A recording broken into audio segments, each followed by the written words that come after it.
Okay, fantastic. Joel, thank you very much for joining us. All right. Okay, over to you, Joel. All right. So as discussed, Andy, so we're going to go into this little slideshow, and we've got questions at the end. Please hold your questions or throw them on the chat. I'm not sure how this is set up. I'm terrible with this stuff, but I'm going to go ahead and share my screen, and we're going to work through the presentation. Okay, so this is, Amazon PPC, a primer. Account structure. When we're running Amazon advertising, very, very important. Number one, most of you are either spending too much money or spending too little money. For those of you watching today, thank you for being here. I know you got nowhere else to go. And for those that I guess this is going to be recorded, very, very important, very crucial. If it's not a crazy time and taking seasonality out of the equation, looking at regular, everyday, typical life cycle of your product, you're probably spending too much or way too little. Danger of spending too much is you kill your profit. Danger of spending too little is you're not maximizing your spend, and therefore you're giving up a lot of sales, you're leaving a lot of sales on the table. So when we set up so number one, what we need to make sure is to address the bleeding or underspending, that our campaigns are structured in a way that reflects everything being advertised and in an easy to track way. So we want to set up accounts using portfolios. Number one, you got to use the portfolios because portfolios allows you to work on by product group, by product type, by single product, and it gives you that structure, that organization that you're looking for. So if you have 10 items and they're in 10 separate portfolios, you can leverage the spend within each portfolio. So you can have a cap, a daily cap based on portfolio. So on one product, you might want to spend $100 a day. On the other product, you might want to spend $1,000 a day. We want to set up multiple campaigns based on different strategies in each portfolio. And what that means is there's all kinds of strategies and methods you hear about. And I'm sure you hear others that are great. And I'll tell you mine, which hopefully are great too. We manage hundreds and hundreds of brands and billions of dollars in Amazon sales. So we've played around with this over the last few years, and there's a lot of different methods to do this, and there is not one complete comprehensive strategy that's going to work for everyone. But important to utilize as many different concepts as possible, organizing it in a portfolio. So we're going to talk about that. We want to split ads into different ad groups if targeted keywords are different. So a lot of people use ad groups to put different products in. So they'll have a massive campaign with like 15 ad groups, and each ad group will have different products. The problem with that is that if you want to address products by products, based on their own merits, spend, ACoS, clicks, whatnot, you want to have separate campaigns because then you're dedicating budget. Everything comes down to budget. So having 100 items in one campaign does not make any sense. So we're using ad groups in a way that reflects a search type. So if you're selling a product that is, let's say apparel, right? So you're selling dresses. People use different search terms to find the dress that they're looking for. So it's a very good way of organizing it. And you can organize the spend. So for example, on a short maxi dress, you'll spend 20 cents and you'll have all those kind of search terms in that ad group. And then you'll have another ad group, which will be, it's still a short maxi dress, but now people might be referring it to with different search terms. So you want to use those search terms. And every product, some products really there's no need for it. Some products really have a diversity of different search types. And maybe there's 5 different types of search that people are using to find those products. So it's good to keep it organized. And it's very useful when you do actually harvest what's been working for you, to either put it into the listing, the back end, or perhaps in terms of product research for the next variation, next version of the product, and so on. Optimization, utilize search term report to add new keywords, targets, and negatives. Obviously, that is what the search term reports are for. And then optimize bids regularly based on ACoS or tacos. Experiment with sponsored brands and place some bid adjustments. So we're going to talk about pulling the reports, optimizing bids, and experimenting with the other types of ads besides sponsored products. Very important to talk about this, because if there's one takeaway, and when I go to a webinar or a speech or conference, I want to have a takeaway. The takeaway for this webinar with me today is as follows. ACoS is a lever that is pulled to bring you to the desired tacos. It is all about the tacos, okay? I know it's difficult to talk about tacos when we're all in quarantine, and it's kind of hard to get our favorite tacos delivered when we have that urge, but we're going to talk about it. So, excuse me, I'm weird. So tacos means true ACoS, okay? True advertised cost of sale. What does that mean? We don't know exactly what Amazon means when they tell you that you got 20% of your sales came through ads, because when you're going to freeze those ads, your sales are going to drop by more than 20%. So we always want to use the assumption that whatever you're spending on ads needs to come out of your budget of, your product costs and your product sales. And the way to analyze your profit really is to say, what did I spend on this product? So I got this, let's say this maxi dress, right? Or this kitchen widget, and I'm selling it for $20. What is my ad cost overall? So if I sold 100 units, and let's say I got, $1,000 in sales, what am I spending on that $1,000? I mean, I got my overhead, I got my Amazon fees, and then I got the advertising fees. And my true ACoS is what? So if I'm running portfolios on this kitchen widget and I'm running a bunch of campaigns, and in the last month I spent $100 on $10,000 of total sales. That's a 1% true ACoS, right? Or more realistically, we spent $1,000 on 10,000 in total sales. Now the ACoS is almost irrelevant, right? Because bottom line, what did I spend to generate the $10,000 in total sales? And at this point, you spend 10%. So 10% is your true ACoS. Now, we're going to use ACoS as a lever to drive up or down the true ACoS. So say you're investing and you want to spend 20%. You cannot, just a second. I'm very busy right now. I know everyone appreciates this. Usually I would never allow this. So if we got a 10% true ACoS, but hey, you're investing, you want to go for 20%. You don't mind spending 20% for the next, month, the next 2 months, in order to generate more sales, then by all means, turn up your ACoS. So how do you do that? And this is crucial, and we're going to get into a little bit more details, but this is what I want you to take away from this webinar.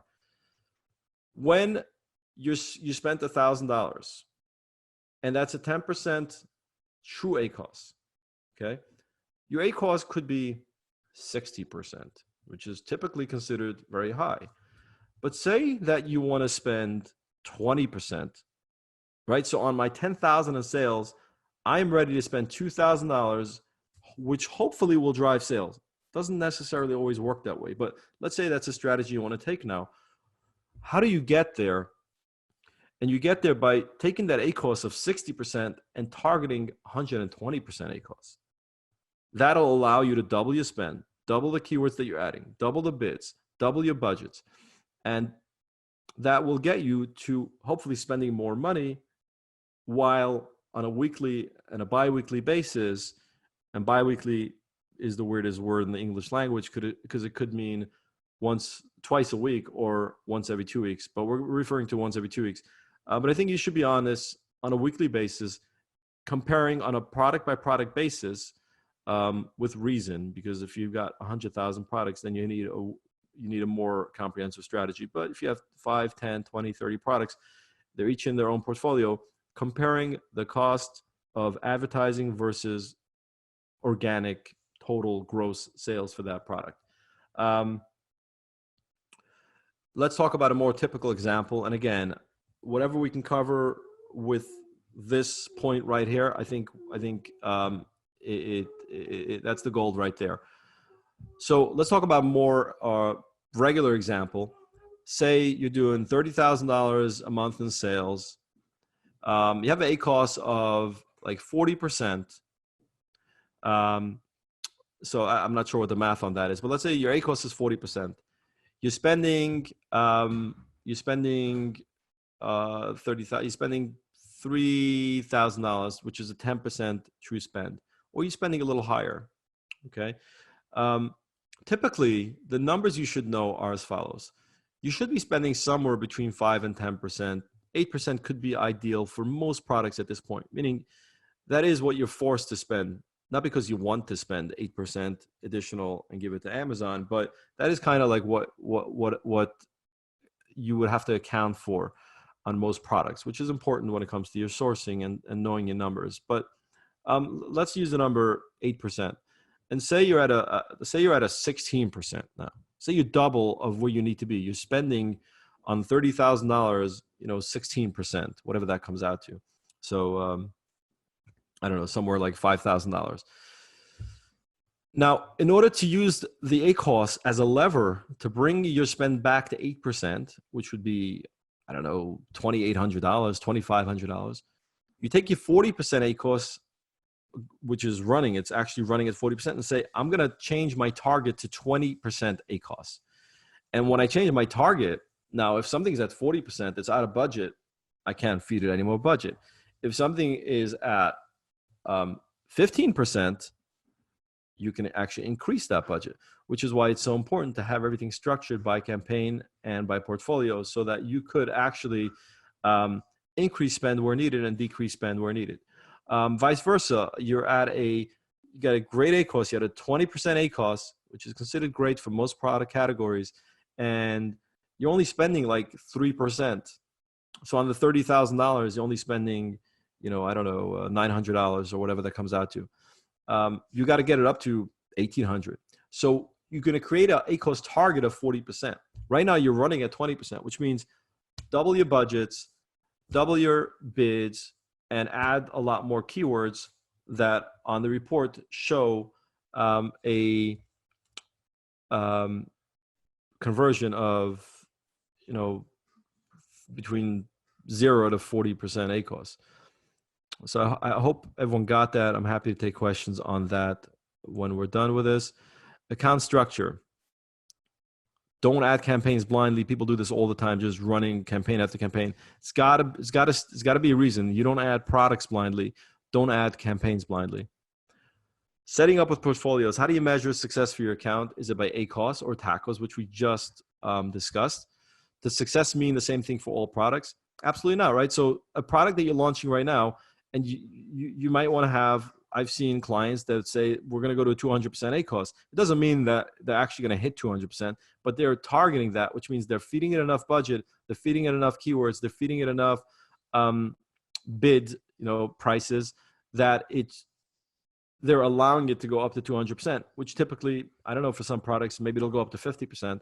Some products, it'll go to 200% if you're not careful. But then again, if you're watching your spend, so if you've got a budget for a month, or if you've got a plan for a month, you got to keep on looking at it a week in. Where are we with the plan? Because once you set the ACOS target and you set a budget off that ACOS target, which, by the way, PPC Revolution, we launched a free tool that allows you to set an ACOS target, and then the budget will be where it needs to be. So if your target is at 20% and you only spend your ACOS target is at 20%, and your budget on a particular campaign is at 10%, our tool will automatically get you to the budget that you need, and vice versa, to decrease the budget if needed. Group products into portfolio for reporting. So some campaigns in the portfolio may not perform as well as others, right? But success is measured by the portfolio as a whole, because if you have an ACOS target and a budget for the entire portfolio, you're going to have an issue when you have different types of products in there. So you want to make sure that when you're grouping the products, they're either one item or it's maybe variations. So for example, the maxi dress, you might have 1,000 different ones based on color and size and style and so on. Or if you look at something like kitchen gadgets, so say you've got 10 cutting boards, and they're all doing, you know, a couple of units a day. I would say if they're all priced similarly, maybe just need to put them all into one portfolio, and then have another portfolio for your potato grinders or whatnot. But if you have one out of the 10, they're similar enough, but still this one is a rock star. You want to make sure you're feeding this one, you know, accordingly. So you want to have a separate portfolio with separate campaigns for those winner products.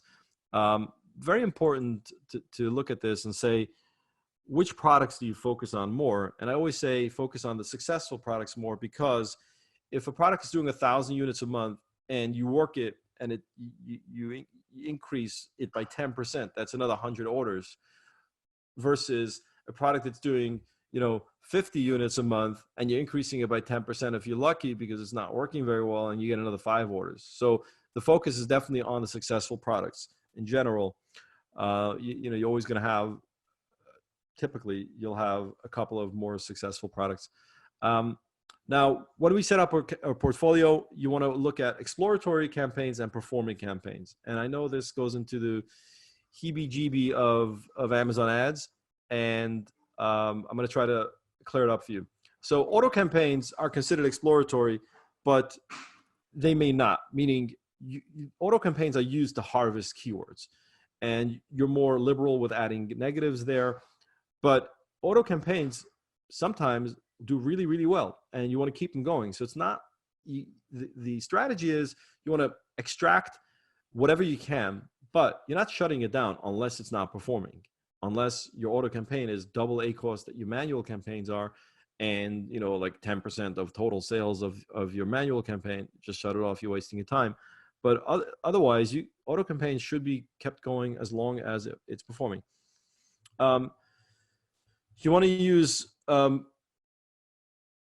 one manual with broad phase exact ad groups. So in the kitchen gadget examples, so you have a spatula, and you create an auto campaign for the spatula, and then you create a manual campaign. And in the campaign, there's 3 ad groups: broad, where you're putting all the broad words, the phrase, and the exact.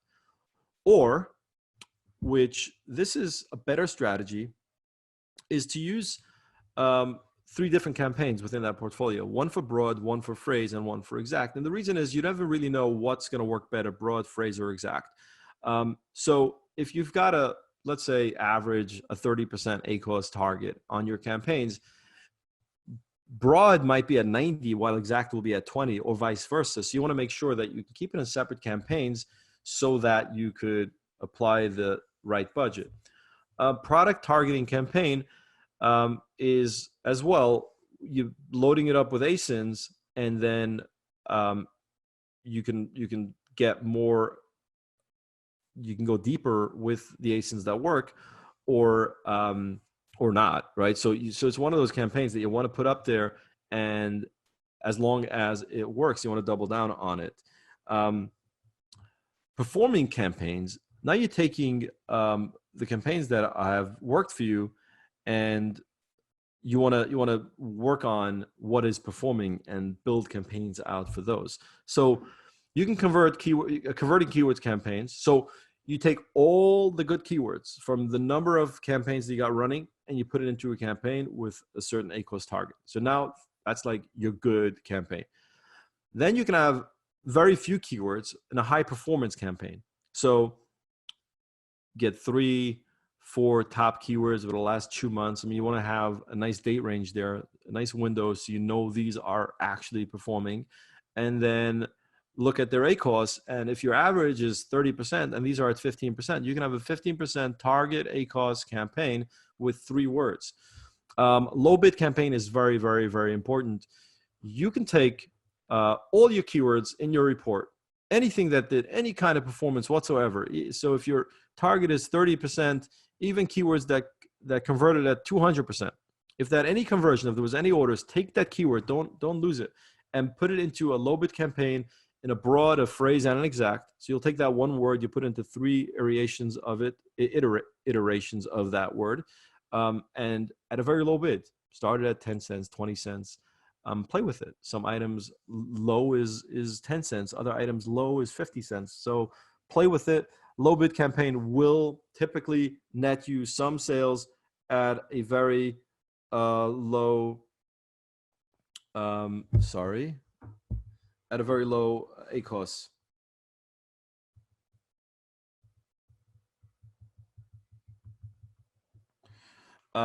Okay, competitor or brand campaign. You want to have certain search terms where people are using either the competitor's name or they're using your name.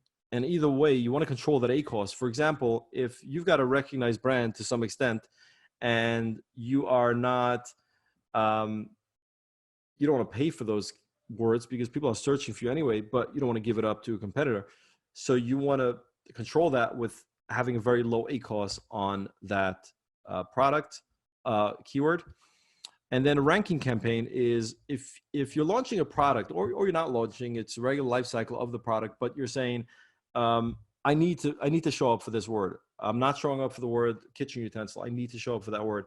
You create a separate campaign with the word kitchen utensil at $5 bid at 100% ACOS target. And you just, that word is always going to be advertising in that campaign.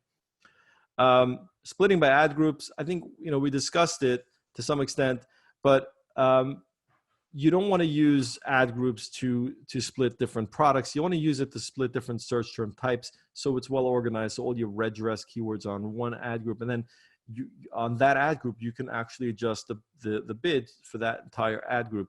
You also want to, of course, use dynamic bidding and review your bid, your active bids by your active conversion. So if ACOS was on a dynamic bid, so like on top placement, you spent, you went 100%, right? So Amazon gives you all these different options for different campaign types to bid dynamically for different placement. So if you have a 20% ACOS target and for a certain dynamic bid type, you're at 100%, then you want to lower that bid. But then on a different placement, bottom of page or whatever options Amazon gives you, I don't know them all by heart. It's meeting your ACOS. Great. You're doubling your bid. Maybe you can triple your bid over there.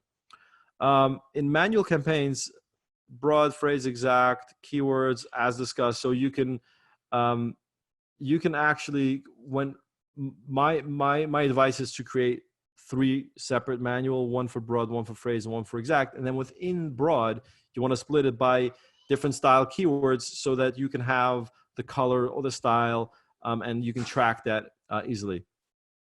And like I said over here, split by keyword group for easier top level data. You want to have better data, and you want to know what you're doing, how you're doing on red dress. How am I doing on the search terms for yellow dress? How am I doing, as follows. Optimization is key because you structure well, but you don't optimize it. You're going to run out of spend and you're going to lose a lot of money.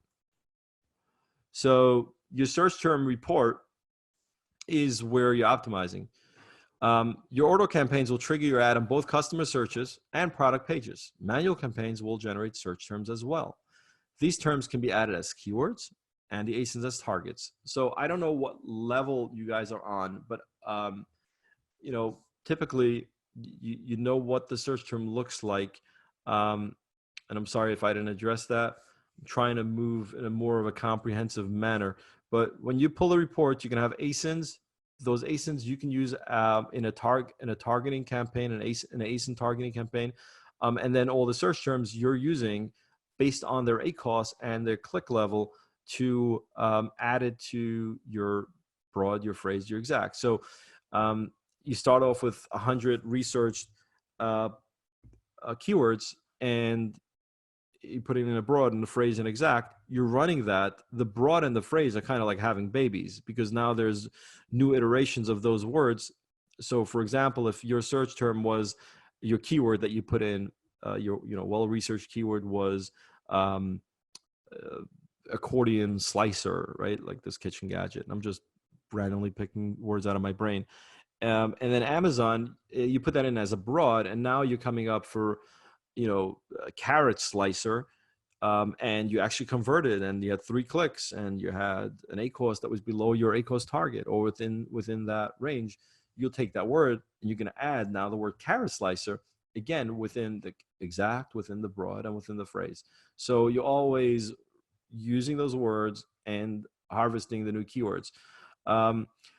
Negatives, you got to decide based on your click rate. So if typically 5 clicks generate an order, and now you got 20 clicks and 0 sales on a search term, that search term could become negative. My advice is to add negatives only to auto campaigns, because auto campaigns you're kind of phasing out. When it comes to manual campaigns, you do not want to really put too many negatives, rather just lower those keywords, pause the keywords that are really bad, or just lower the clicks to like 10 cents. When you research your words, you want to use either Amazon keyword suggestion, which for most products are pretty cool. They'll give you, a pretty good range of products, and they easily will form it into broad, phrase, exact columns, so you can create separate campaigns or separate ad groups easily. Helium 10 is a good tool, and I'm sorry, I originally created this for Helium 10, but Helium 10 is actually a tool that we use for keyword research, and they've got some great features there to get those keywords. And then you can use as many, a broad base of keywords, but if you don't have the budget, narrow it down and get more specific. Typically, for most products, you're not going to have 1,000 keywords that are converting. It'll be like a top 10 list. Bid optimization. So we discussed you got to have that ACoS target. So keywords and targets. If you go too low below suggested bid, you won't get clicks, right? So you have a suggested bid of 58 cents. Do you want to go to 12 cents? You're not really gonna get clicks. So you want to be within that range, and then you want to optimize at least once a week with a week's worth of data, and then find the sweet spot where you perform. So you want to look at, when you're looking at your ad dashboard, and you open up that campaign, the auto, let's say, the auto, your bid was $1, your ACoS is 40%. You need to be at 30%, let's say. So then you lower your bid accordingly. In manual, you want to look at 3 numbers. You want to look at your running cost per click under the CPC column, cost per click. And then you want to look at your, just let me shut the door, I'm sorry.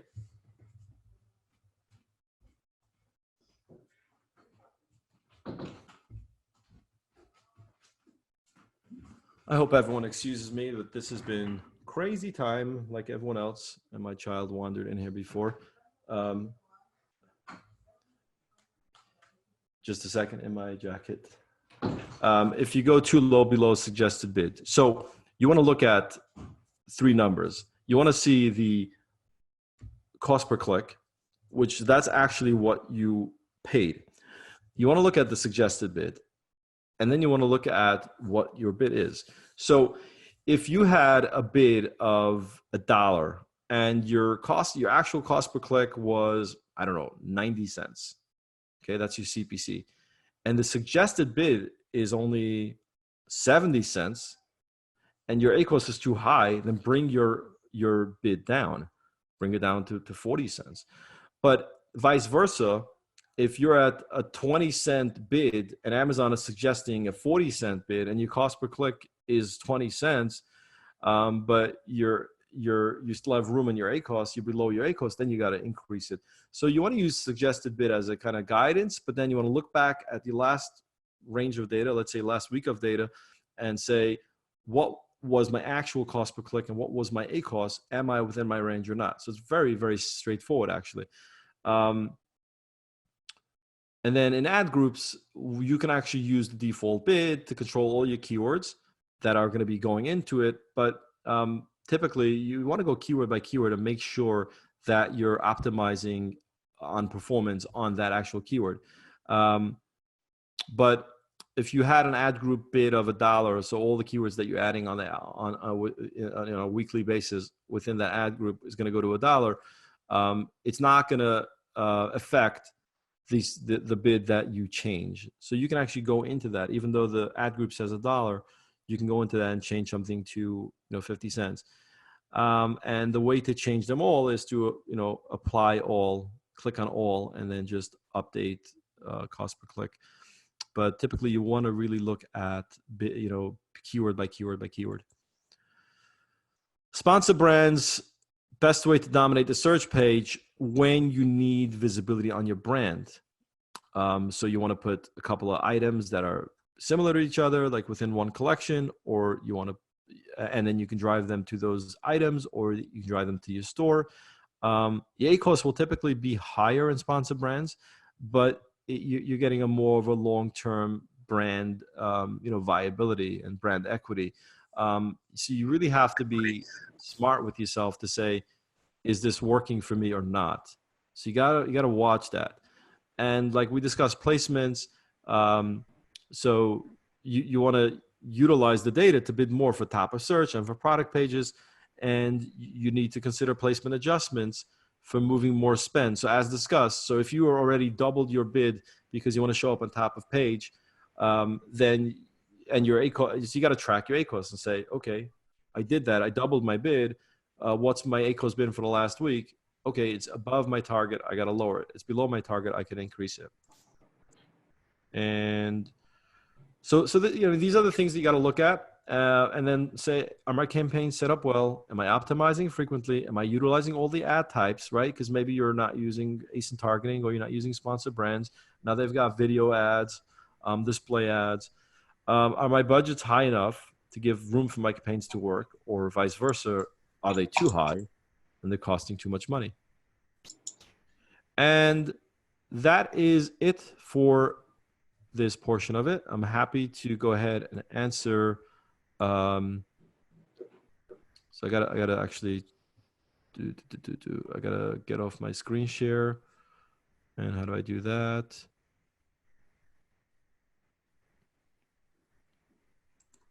I'm not sure. Oh, here's no, stop share. I've got it, Joel. Perfect. There we are. Okay. Do we have any questions? Was I clear, or was I too unclear? Joel, can you hear me? Yeah, I can hear you just fine. Perfect. So there's been one question coming from Rob. How does the conversion rate of Amazon pay-per-click compare to that of other options such as Google Ads? Yeah, I mean, I guess this is it's a beginner's question. Hi, I see Pearl Lausch is on there. Hi, Pearl. So typically you got to look at Amazon ads in a way that it is placement, product placement. You're in the store. You are now handed a coupon. So obviously the conversion is way better than Google ads. With Google, you gotta get them to go to the store. So Amazon is not really advertising as much as it is, placing your product in the right place within the store. If that answers your question. Great. Okay. Any more questions? Keep them coming in. I've got a couple, Joel, while we wait for a couple of others to come in. Sure. What would you consider today to be the number one thing you think that people make the biggest mistake in with their ads on Amazon? Yeah, I think not having targets, like I discussed in the beginning, you need to know exactly what your profits are, what are you going to be spending the next month, right? And more so, like, what did I spend last month on my sales, and how do I adjust it this month? Once you do that, it's pretty clear, and your ACoS can be higher or it could be lower. You really have to know how to actually, tweak those campaigns on a regular basis and optimize it to get the desired. Obviously, if you're spending, exactly 8%, and that's fine, that's what you want to do. But then your spend is all over the place and your conversions are not great. that's not very good. So you want to be on top of optimizing it. But most importantly, you got to structure your campaigns well, and then optimize your spend and track it on a weekly basis to know am I spending the ideal amount? Yeah, fantastic. Okay. All right, perfect. Any more questions at all? While we're waiting for another one, we're going to wrap it up shortly anyway. But you mentioned the free campaign tool that you had. Could you just give everyone the information where they can grab that? Yeah, so it's ppcrevolution.com. And this will allow you to set an ACoS target and then have the budgets running accordingly. So if you've got an ACoS target of 20%, your budget is $100 and it's running at 40%, you got to cut that down to $50. Our tool will do that for you for free. Fantastic. Why is it free? I don't know. Ask my partner. He's a nut job. We all need a way of getting some leads. It's perfect. So there we go. So I think that's an amazing tool. Now, one question I've got, obviously from an EU perspective, is that specific to .com marketplace, or could that be used in the other marketplaces as well? No, yeah, it is for all marketplaces. And, just to touch on that, I think we're going to see a lot more expansion overall, and as Amazon offers to ease the process into different marketplaces. And you got to know your product. Some products will do way better in Canada. So it's in Pearl's on this program. Pearl can help sellers with that. But many brands that we see do crazy numbers in Canada or in the UK. And I would say that 90% of our brands that we manage are not going to different platforms. They're not going to different, Amazon marketplaces. So it's important to explore that. Yeah. And obviously that's where we come in. The expansion side is crucial. Now's a better time to do it than any, I reckon. Well, there we go, Andy. Okay, wonderful. Any more questions from anyone? I can't see any more coming in. So Joel, how can people get in contact with you if they want to get in contact with you? The question is, how can they avoid me? Because I'm everywhere. Right. So it's Joel Wohl, WOLH. I'm on LinkedIn, and then you can just go to ppcrevolution.com, and I'm happy to give you a free account analysis if you want to review your advertising with us.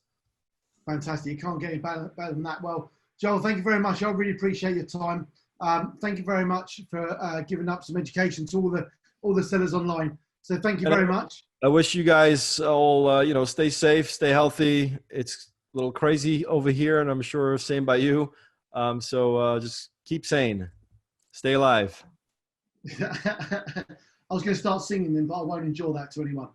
Okay, so thank you very much. I'm going to take the host off you, Joel, and I'm going to pass that on to the next host in a second. So thank you very much. Have an amazing day. That's come back to me. So thank you very much, everyone. We've now got another amazing presentation that's going to come in from one of our great partners we work very, very closely with. So First Choice Shipping, absolutely amazing. I'm going to leave Pearl to discuss everything with her. We've got a bit of time with some presentation, then some questions after. Okay, beautiful. Okay, thank you so much, everybody, for joining us. Joel, great presentation. I just want to give a shout out to Joel. I don't know if you guys know this about him. He comes across very rough around the edges, but if you follow him on LinkedIn, he's actually helping out a lot of people right now, getting them the medical essentials they need free of charge. So definitely something that we want to give a shout out to Joel for.